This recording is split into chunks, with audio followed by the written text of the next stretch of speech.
Kumusta po sa inyong lahat? Ako po si Dr. Ayumi Santos at ngayong araw ay pag-uusapan natin ang isang napakahalagang paksa kung paano makatutulong ang tamang uri ng karne upang mabawasan ang tsansa ng pagkabigo ng bato, mapababa ang antas ng creatinine at mabawasan ang madalas na pag-ihi sa gabi. Mga minamahal kong kababayan, sa loob ng aking 35, 13 taon ng karanasan sa pakikisalamuha at paggabay sa mga Pilipinong nasa tamang edad at sa mga nakatatanda na may mahinang bato, may isang bagay akong paulit-ulit na napapansin, isang malalim at laganap na takot. Tuwing sinasabi ng doktor na humihina ang bato, tumataas ang creatinine o may bula ang ihi, marami sa inyo ang agad na nag-aalala.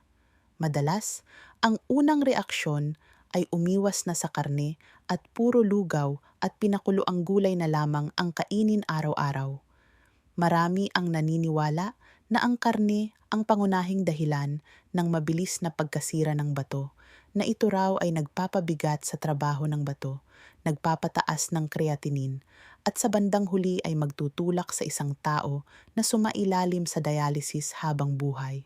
Ngunit ang totoo, sa maraming pagkakataon, kabaligtaran ang nangyayari.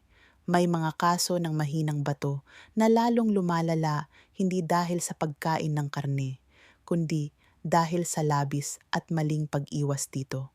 Kapag kulang ang protina sa katawan, unti-unting nanghihina at numinipis ang mga kalamnan, bumababa ang resistensya at mas nagiging madaling kapitan ng impeksyon ang isang tao. Madali siyang mapagod, mawalan ng gana, at mas lalong bumigat ang kondisyon. May mga medikal na pag-aaral na nagsasabing hanggang 40% ng mga pasyenteng may kidney failure na naospital ay hindi dahil sa labis na alat o sobrang protina, kundi dahil sa malubhang malnutrisyon na dulot ng maling pagdidieta. Naalala ko si Aling Nena mula sa Cebu, isang kwentong hindi ko malilimutan dahil lamang sa narinig niyang sabi-sabi na ang karne ay mabilis makasira ng bato, tuluyan niyang inalis ito sa kanyang pagkain. Sa loob ng 6 na buwan, kapansin-pansin ang kanyang pagpayat, humina ang kanyang mga kalamnan at ang kanyang resistensya ay halos kalahati na lamang ng dati.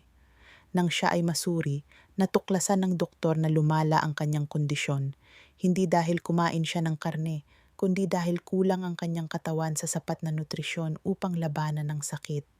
Nakikita ninyo, hindi kaaway ng bato ang karne.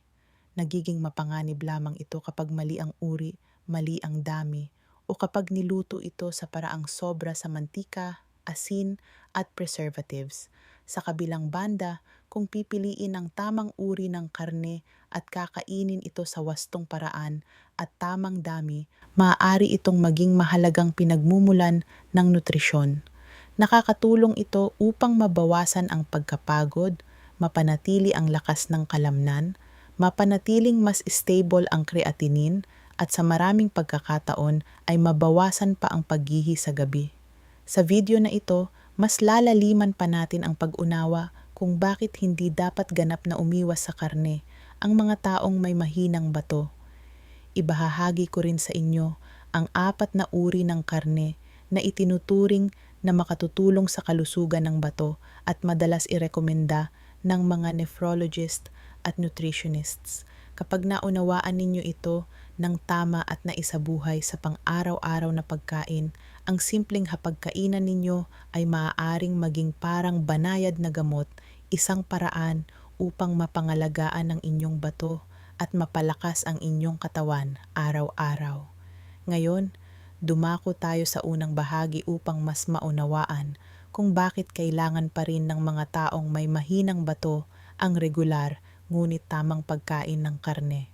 Naniniwala ako na ang kaalamang ito ay makatutulong sa inyo upang maging mas kampante at mas may tiwala sa pag-aalaga ng sarili ninyong kalusugan. Bahagi 1. Bakit hindi dapat ganap na umiwas sa karne ang may mahinang bato? Unawain natin ang mekanismo ng pagkabigo ng bato, ang pagtaas ng creatinine at ang panganib ng malnutrition. Kapag humihina ang bato, unti-unti nitong nababawasan ang kakayahang mag-filter ng dugo. Ang mga waste products tulad ng urea at creatinine na dati ay maayos na nailalabas ay mas naiipon sa dugo. Ito ang nagdudulot ng pagkapagod, kawalan ng gana sa pagkain, pagduduwal, hindi maayos na tulog, at madalas na paghihi sa gabi. Napakasensitibo ng yugtong ito. Kapag mali ang paraan ng pagkain, lalo na kung sobra ang pag-iwas sa protina, maaaring mas bumilis ang paghina ng bato nang hindi ninyo namamalayan. Karaniwan, kapag naririnig ang salitang paglilimita sa protina, maraming kababayan ang nagkakamali ng interpretasyon at iniisip na ito ay nangangahulugang ganap na pag-iwas sa karne. Ngunit magkaiba ang dalawang ito.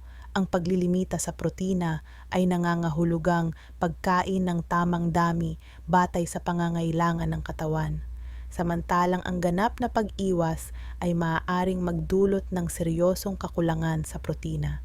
Kapag hindi nakakakuha ang katawan ng sapat na protina, napipilitan itong sirain ang sarili nitong mga selula, lalo na ang mga selula ng kalamnan upang punan ang kakulangan. Sa puntong ito, mas kailangan ng bato na mag-filter ng mas maraming waste products na nagmumula sa pagkasira ng kalamnan at dahil dito ay lalo pang tumataas ang creatinine.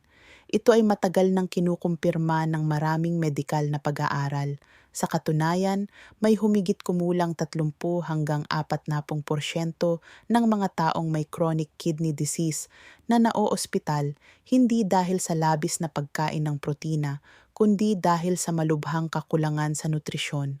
Mabilis silang pumapayat, humihina ang resistensya, nagiging madaling kapitan ng impeksyon, madaling bumababa ang presyon ng dugo, at patuloy na lumalala ang kanilang kondisyon.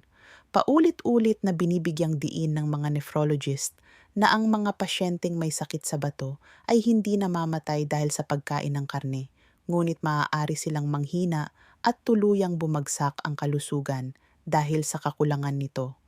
Ang protina ay isang napakahalagang bahagi ng katawan. Ito ang tumutulong upang mapanatili ang kalamnan, makabuo ng dugo, magpagaling ng mga sugat at pinsala, at mapalakas ang resistensya laban sa sakit. Kung walang sapat na protina, hindi makakaganap ng maayos ang mga selulang nagpoprotekta sa katawan. Unti-unting numinipis at humihina ang kalamnan, nagiging mahirap ang paglalakad, mas madaling matumba, at mas mabilis hingalin. Naaapektuhan din ang tulog at ang pakiramdam ng katawan ay palaging pagod at nanlalata. Bukod pa rito, ang kakulangan sa protina ay nagdudulot din ng hindi sapat na pagbuo ng mahahalagang enzymes at hormones na kailangan ng katawan para gumana ng maayos. Ang lahat ng ito ay humahantong sa metabolic disorder na lalo pang nagpapabigat sa trabaho ng bato dahil kailangan nitong iproseso ang mga abnormal na pagbabagong nangyayari sa loob ng katawan. Sa madaling salita, ang ganap na pag-iwas sa karne ay hindi solusyon. Sa halip, maaari nitong pabilisin ang paglala ng sakit. Gayunpaman, mahalagang tandaan na ang labis na pagkain ng karne ay hindi rin mabuti. Ang sobrang protina ay maaari ring makasama. Kapag sobra ang protein intake, napipilitan ng bato na magtrabaho ng tuloy-tuloy upang ilabas ang mga byproducts ng protina na nagiging dahilan ng mas mabilis na pagtaas ng creatinine. Kaya may isang mahalagang tuntunin para sa mga taong may mahinang bato, huwag umiwas sa karne, ngunit kumain ng sapat at tamang uri nito. Ang karaniwang inirerekomendang dami ng protina ng mga doktor ay humigit kumulang 0.6 hanggang 0.8 gramo ng protina bawat kilogramo ng timbang ng katawan bawat araw. Halimbawa, ang isang taong tumitimbang ng 50 kilogramo ay nangangailangan lamang ng humigit kumulang 30 hanggang 40 gramo ng protina bawat araw, nakatumbas ng mga 80 hanggang 100 gramo ng karne.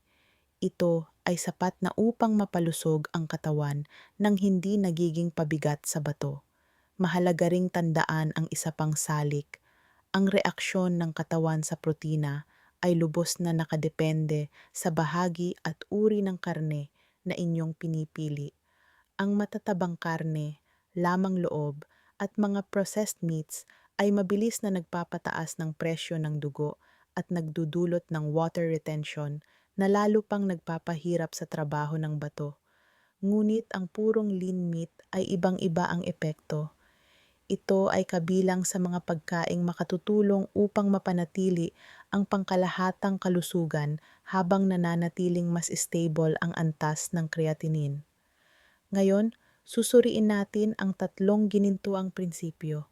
Mangyaring ipagpatuloy ang panunood at pakikinig sa susunod na bahagi upang mas maunawaan kung paano kumain ng tama at ligtas para sa inyong bato.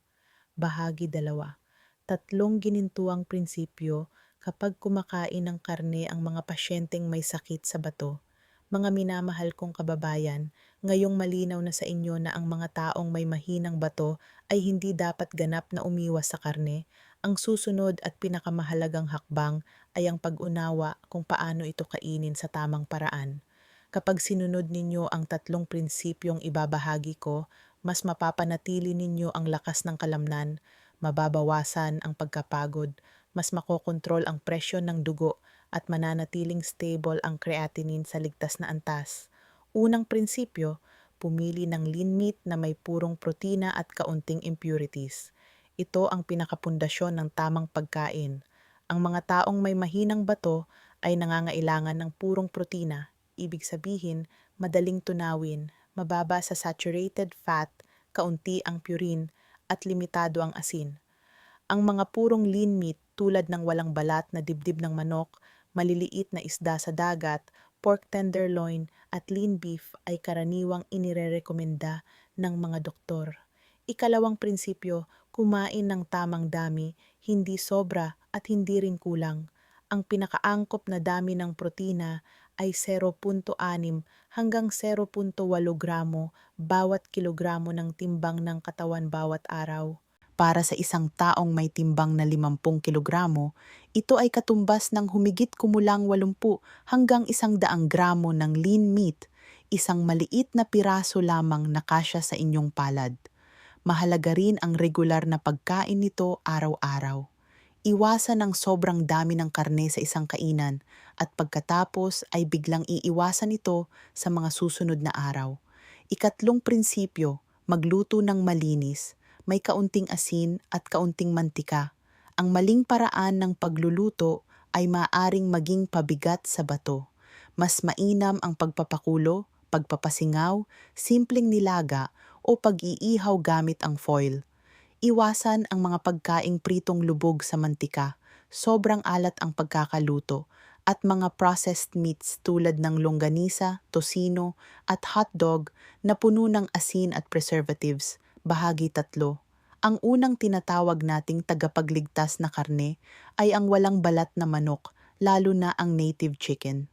Sa 4 na pinakamainam na uri ng karne para sa mga taong may mahinang bato, ang walang balat na native chicken ang palaging nangunguna. Para sa mga may problema sa bato, ito ang isa sa pinakaligtas at pinakaepektibong pagpipilian. Ang native chicken ay karaniwang pinalalaki sa malayang pag-aalaga, kaya mas matibay ang laman nito, mas kaunti ang taba, at mas mataas ang kalidad ng protina.